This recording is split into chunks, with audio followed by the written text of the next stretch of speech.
It has been a wild afternoon in the U.S. House of Representatives. The galleries are packed. It's often difficult to hear in there. Members of Congress have been repeatedly interrupted, not only by members in the gallery, but also their colleagues. Just a short time ago, there was a fascinating exchange between Republican David Dreyer, the ranking Republican in the House Rules Committee, and Congresswoman Louise Slaughter, the ranking Democrat.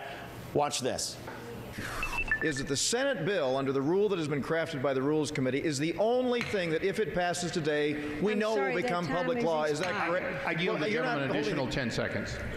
Is that correct, Madam Chair? I'm sorry, I couldn't hear. Let me...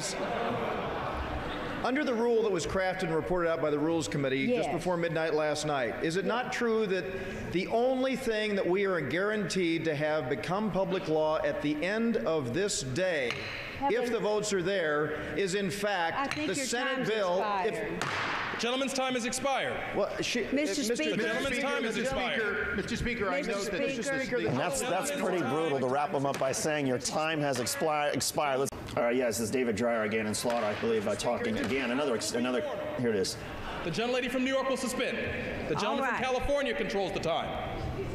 The gentleman from California has been recognized. Madam Speaker, Mr. Speaker, I encourage everyone to read the rule, because the only thing that we are guaranteed upon its passage is that the Senate bill, with the Cornhusker kickback, Gatorade, Louisiana Purchase, and all is in fact becomes public law. The gentleman's time has expired. Regular order.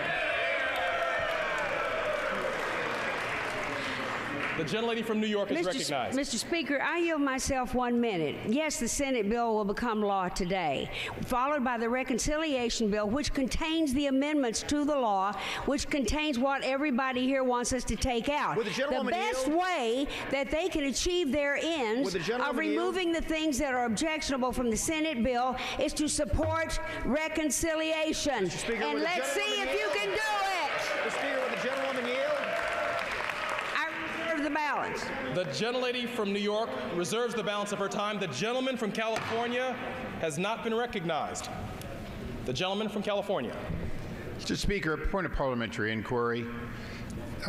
Is it not against the rules of the House to urge an action in the Senate, such as voting for or assisting in reconciliation?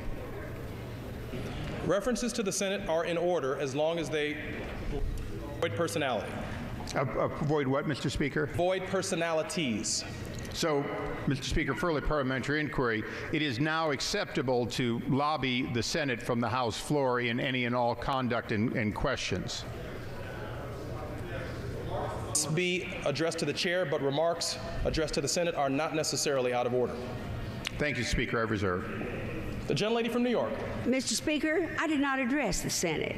I want that to be clearly on the record, and I will yield 30 seconds to the gentlewoman from the Virgin Islands, Dr. Christensen. The gentlelady from the Virgin Islands is recognized for 30 seconds. So tempers getting a little bit, I don't know, flayed there on the House floor.